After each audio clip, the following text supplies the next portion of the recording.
इनका पर्सन है ईसा नकवी भी हमारे साथ मौजूद हैं। ईसा नकवी बताइएगा, आज 2 इस्तीफे सामने आए हैं, अमीर जमात इस्लामी सिराजुल हक का और आईपीपी के पैटर्न इन चीफ रहे हैं जहांगीर तरीन। ज़ाहिर है अब वो मुस्ताफी हो चुके हैं और उन्होंने सियासत से भी अलग का ऐलान कर दिया है। क्या तबसरा है आपका? देखिए, दोनों की वजूहात मुख्तलिफ है, लेकिन अगर तो परफॉर्मेंस की बुनियाद के ऊपर के आपकी क़यादत में पार्टी सही परफॉर्म नहीं कर सकी, सिर्फ इस बुनियाद पर इस्तीफा देना होता और पाकिस्तान में ये रिवाज भी होता, लोगों में ये हौसला भी होता, तो फिर मेरे ख्याल में सबसे पहले कायद मुस्लिम लीग नवाज मियां मोहम्मद नवाज शरीफ जो हैं वो जदीद दौर की नए तकाजे जो सियासत के हैं उनको जहन में रखते हुए वो यंग लीडरशिप अपनी पार्टी में वो सामने लेकर आते। जहाँ तक जहांगीर तरीन की बात है, उनका इस्तीफा मेरा ख्याल है एक सेंस ऑफ बिट्रेयल भी है उसकी वजह।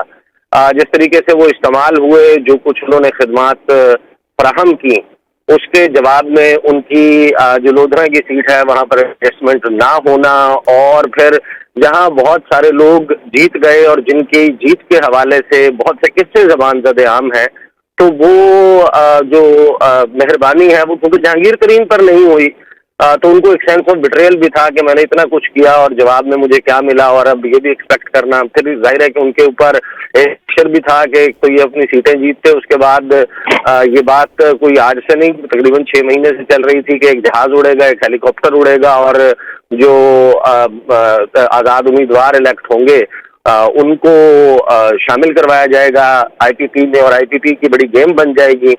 फिर बड़े वाज़ेह तौर पर नजर आ रहा है कि मुस्लिम लीग नवाज बिल्कुल किसी तरीके से भी पंजाब पे कॉम्प्रोमाइज करने के लिए तैयार नहीं है, पंजाब में किसी को हिस्सा देने पर तैयार नहीं है, फिर वो अपनी सीट भी नहीं जीते। तो ये बहुत सारी वजूहात हैं जिनकी बुनियाद के ऊपर उनको ये एहसास हुआ होगा कि वो एक कामयाब बिजनेसमैन जरूर है, लेकिन एक कामयाब बिजनेसमैन होने का मतलब ये नहीं है कि आप जिस भी शोबे में हाथ डालें वहाँ पर आप कामयाब हो जाएं।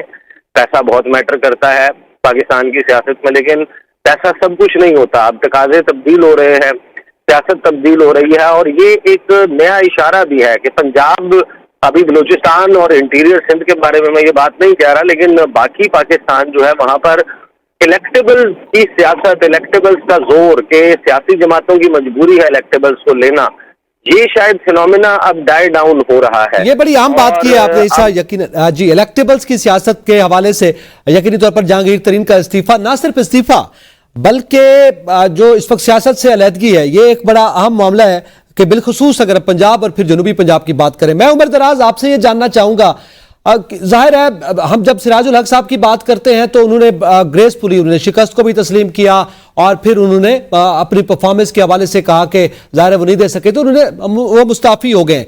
जहांगीर तरीन के हवाले से क्या हम कह सकते हैं कि वो ग्रेसफुली अलग हुए, या जैसे अभी खालिद साहब ने कहा कि नहीं उनको बहुत पहले मुस्ताफी हो जाना चाहिए था, अब इस रुसवाई के बाद मुस्ताफी होना और सियासत से अलग होना अब बेहतर नहीं था? लेकिन आप क्या समझते हैं इस पर?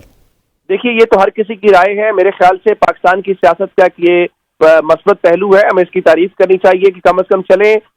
माजी में तो फिर आप हर शुरू करेंगे तो आप बताएंगे जी फलां को फलां मौके पे ये करना चाहिए था, फलां को फलां मौके पे ये करना चाहिए था।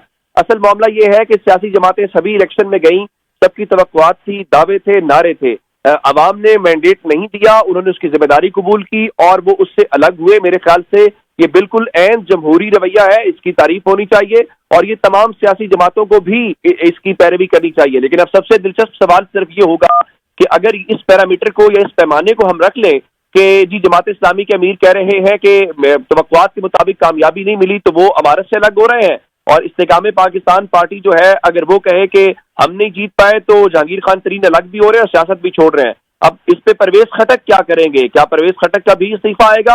और सबसे बढ़ के क्या मुस्लिम लीग नून पंजाब वो भी खुद एहतसाबी करेगी? क्या शहबाज शरीफ भी कोई इस्तीफा देंगे? दीगर जमातें क्या करेगी? क्योंकि उन्होंने भी तो बहुत सारे दावे किए थे। परवेज खटक साहब भी तो कह रहे थे कि मुझे कोई वजीर आला बनने से रोक कर दिखाए। वजीर आला बनना तो दूर की बात है, घर का कोई एक फर्द भी कुछ सूबाई असम्बली की सीट भी नहीं जीत पाया। इसी तरह से मुस्लिम लीग नून तो इलेक्शन से 2 रोज पहले बाकायदा एक इश्तिहार की सूरत में खबर छाप चुकी थी कि वजीर आजम चौथी बार जो है वो नवाज शरीफ बन रहे हैं। अब नंबर नहीं मिल रहा, वो अब आज ही इस पे रौला पड़ गया है कि जनाब वजीर आजम के उम्मीदवार तो शहबाज शरीफ है। फिर मरियम औरंगजेब को कहना पड़ गया नहीं जी हमने तो भी फाइनल नहीं किया। सही है उमर, यानी अब वो मतलूबा सहूलत मैसर नहीं है। बहुत शुक्रिया। अब उमर दराज हमारे साथ थे। खालिद जमील साहब आपका बहुत शुक्रिया। ईसा नकवी आपका बहुत शुक्रिया। अहम खबर से आपको आगाह कर रहे थे कि ये 2 अहम इस्तीफे सामने आए हैं।